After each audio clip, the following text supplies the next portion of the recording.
Bharatiya Janata party 9 round तक लगातार lead कर रही थी और अब 600 वोटों से पीछे आने वाले राउंड में वापस आगे आएगी, इसका हमको पूरा भरोसा है।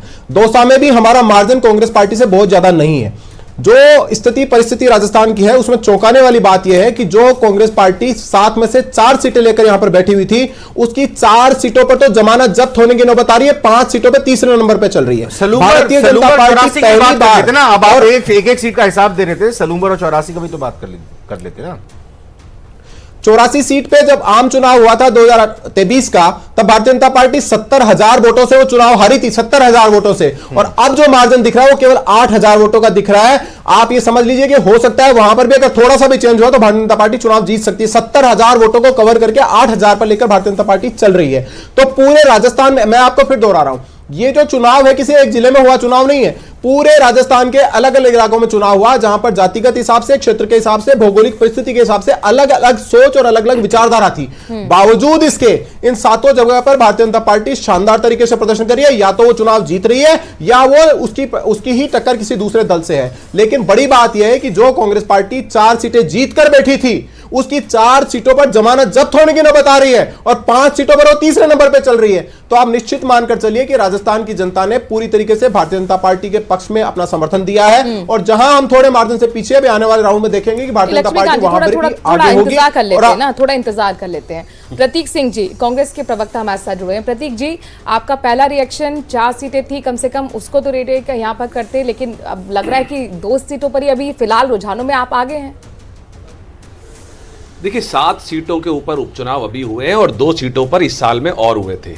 और बीजेपी, अगर मैं रुझानों को भी अगर आपके रिजल्ट मान लूं और पिछले रिजल्ट को भी उठा लूं, तो बीजेपी कितनी सीट जीती? मात्र 2। और कितनी सीटें हारी? 9 सीटें, 7 सीटें हारी। आप बताइए, सरकार चल रही है 11वें राउंड की गिनती पूरी हो गई है। बड़ी खबर 84, जो कि बीजेपी का दबदबा यहां पर लगातार बनता हुआ नजर आ रहा है। 84 उपचुनाव से जुड़ी हुई बड़ी खबर, अनिल कटारा 3,651 वोट से आगे चल रहे हैं। अब तक 47,105 वोट अनिल कटारा को मिले हैं। कारीलाल नरोमा दूसरे नंबर पर है, तो वहीं तीसरे नंबर पर कांग्रेस के प्रत्याशी। और जैसा अभी लक्ष्मीकांत भारद्वाज ने कहा भी, 84 में ये हमने भी बताया कि 70,000 से ज्यादा मतों के मार्जिन से बीजेपी हारी थी चुनाव, बीजेपी जीती थी। लेकिन अभी फिलहाल ये अगर हम आंकड़ा देखें इस रुझान का, तो उसमें 3,3500 के आसपास का बीएपी और बीजेपी के उम्मीदवार के बीच ये फासला है। कांग्रेस के महेश रोथ तीसरे नंबर पर है। 11वें राउंड की काउंटिंग पूरी हो चुकी है। 84 में अभी होनी है 18 राउंड, 7 राउंड बचे हुए हैं। 7 राउंड यानी नजदीकी जाता हुआ ये मुकाबला दिखाई दे रहा है। प्रतीक जी, लेकिन बड़ी बात यह है कि आप ज्यादातर सीटों पर सिर्फ 2 सीटों को छोड़ के तीसरे नंबर पर है, यानी फाइट में नहीं है। हाँ, मैं आपको बता देता हूं। मैंने अभी आपको बताया कि इस पूरे साल में अगर ये 7 उपचुनाव ये मिला लिए जाएं, 2 पिछले भी मिला लिए जाएं, तो जब बीजेपी की सरकार बनने के 11 महीने के अंदर 7 सीटें बीजेपी ने हारी हैं। जनता ने 7 सीटों की, 199 पिछले 11 महीने पहले वाले चुनाव सीटों को भी जोड़ दीजिए। हैं? हाँ जी, मैंने कहा 199 जो 11 महीने पहले चुनाव हुए थे उसको भी जोड़ लीजिए। अरे मैं तो सरकार के बनने की बात कर रहा हूं ना। सरकार बनने के मात्र 2 महीने में चुनाव हुआ था। अरे 11 महीने पहले आपकी सरकार बनी हुई थी, क्या हुआ? अरे मैं तो मान रहा हूं ना, हम हारे, मैं तो मान रहा हूं। बीजेपी की सरकार बनी, उसके बाद में गंगानगर से एक मंत्री बनाया। मंत्री बनाने के बाद चुनाव हुए, चुनाव होने के बाद में क्या हुआ? बीजेपी चुनाव हारी। अभी ये कह रहे थे कि हम 2 सीटों पे आगे चल रहे हैं। अरे सलमपुर में क्या हुआ? जो सीट बीजेपी ने जीती हुई थी, उस सीट पे क्या हुआ? तो इस 7 उपचुनावों में भी 5 जगह की जनता बीजेपी, वही हुआ जो झुंझुनू और देवली उनियारा में हो रहा है। वही हो रहा है, कब्जा था ना सर, वही हो रहा है जो झुंझुनू और देवली उनियारा में हो रहा है। दोनों में से एक करके बोलेंगे, मानता हूं कि मैं वहां पे नहीं भाग पाई हमारी पार्टी। आप ही के नेता खासश्रीवास यहीं पर बैठे थे सर पैनल में, उन्होंने कहा कि हम नहीं भाग पाए कि इंटरनल पॉलिटिक्स ले डूबी है झुंझुनू में। देखिए, मैंने अभी आपको क्या कह रहा हूं, मैं कह रहा हूं कि 7 उपचुनाव अभी हो रहे हैं। 5 उपचुनाव में आप ही के रुझान के हिसाब से बीजेपी हार रही है। 11 महीने की सरकार के प्रति देवली उनियारा का जिक्र कर रहे थे प्रतीक जी अभी। देखिए, राजेंद्र गुर्जर को अब तक 47,436 वोट मिले हैं, जो लेटेस्ट आंकड़ा है। दूसरे नंबर पर नरेश मीणा है, 20,879 वोट उनको मिले हैं। कांग्रेस के केसी मीणा तीसरे नंबर पर पहुंचे हैं। केसी मीणा को यहां पर 8वें राउंड के बाद तीसरे नंबर की ही अभी जगह मिली है। बीजेपी 8 राउंड की काउंटिंग के बाद राजेंद्र गुर्जर के साथ 26,557 वोटों के साथ आगे चले। मुझे लगता है प्रतीक जी से इस पे बढ़त सवाल बनता जी। है, क्योंकि झुंझुनू और देवली उलियारा ये दोनों सीट आपके पास थी सर, लेकिन बावजूद इसके आप दोनों जगह तीसरे नंबर पर बने हुए हैं। सवाल यही कि आप फाइट में भी नहीं है। अगर आप लगातार बीच में बोलेंगे या लगातार आप चीजों को ट्वीट सर ब्रेकिंग आएगी, आपको बताना पड़ेगा सर, उधर बीच में बढ़ता रहेगा, आपको मौका देगा। बोलिए, आप मेरी बात बोलिए सुनिए। सर। बोलिए प्रतीक जी। आप मुझे मेरी बात सुनिए। मैं ये कह रहा हूं कि 7 सीटों पे उपचुनाव हो रहे हैं। आपके रुझान के हिसाब से 2 सीटें बीजेपी जीत रही है, 2 सीटें कांग्रेस जीत रही है, तो 5 सीटों पे की जनता ने बीजेपी की सरकार के प्रति अविश्वास जताया है ना। मैं गलत तो नहीं कह रहा।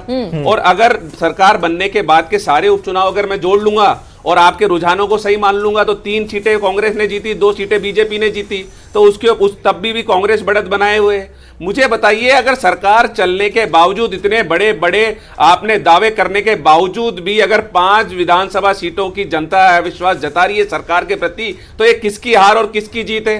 सलम्बुर तो इन्होंने जीती हुई थी, अगर वहां हार रहे हैं तो वहां किसकी जीत है? बताइए। ये तो लक्ष्मीकांत जी जवाब देंगे, बताइए लक्ष्मीकांत जी। चलिए, आपके तो किसी की मृत्यु हो जाती है तो जीतते हैं, तो सलम्बुर में तो उन्हीं की परिवार की टिकट दी थी, तो वहां किसकी हार और किसकी जीत है? कांग्रेस पार्टी के बताइए। प्रवक्ता लगातार जो बोल रहे हैं, इन्होंने कहा कि भारतीय जनता पार्टी के 5 जो विधानसभा है उनकी जनता ने भारतीय जनता पार्टी के खिलाफ मतदान किया है। तो जब से देश बना है और तब से जब देश भर में चुनाव हुए हैं, आज तक ऐसी कोई पार्टी नहीं हुई जिसको सारी की सारी सीटों का बहुमत मिल गया हो। राजीव गांधी जब लोकसभा का चुनाव जीते थे 404 सीटें, उनको तब भी उनको 404 सीटें ही मिली थी, 50% वोट उनको मिल नहीं पाए थे। लक्ष्मीकांत जी तो इतना कभी पीछे कोई नहीं चलते एक ना, पार्टी 11 सारे महीने की चुनाव बात कर जीत लेते ले, हैं, 11 ऐसा महीने कभी की नहीं बात की बात कर लेते हैं। देखिए, बात सुनिए सर।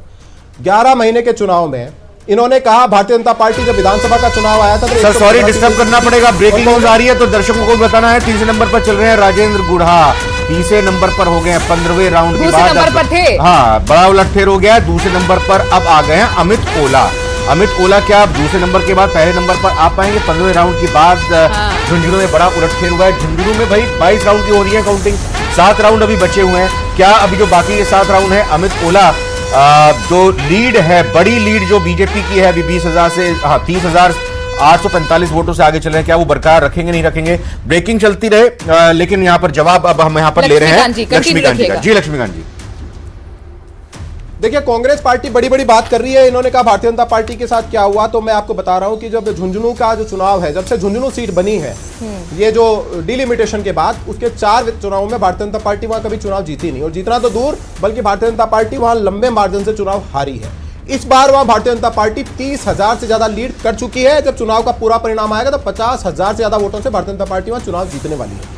अब इन्होंने कहा कि सलूमर में भारतीय जनता पार्टी तो टक्कर दे रही है, या तो पहले नंबर पे या दूसरे नंबर पे। कांग्रेस कहां पर है? कांग्रेस 5 सीटों पर कहां पर है? अपनी नहीं लाएंगे, गमछा पसीना पहुंचने के काम आएगा। ये जो नौटंकी पिछले 11 महीने में राजस्थान में कांग्रेस पार्टी ने की है, उसका जवाब यह है कि 115 से बढ़कर सीटें जो विधानसभा में भारतीय जनता पार्टी की आई थी, उससे सीटें बढ़ेगी। झुंझुनू में आपने सेंधमारी कर ली, लेकिन सलूमर कहां रह गई? आपसे सवाल मैं करूंगी, ठीक है। लेकिन इस बीच हमारे साथ हमारे संवाददाता कृष्ण जुड़ गए हैं झुंझुनू से। कृष्ण, लगातार झुंझुनू में नोटफेर हो रहा है, राजेंद्र गुढ़ा आप 3 नंबर पर खिसक गए।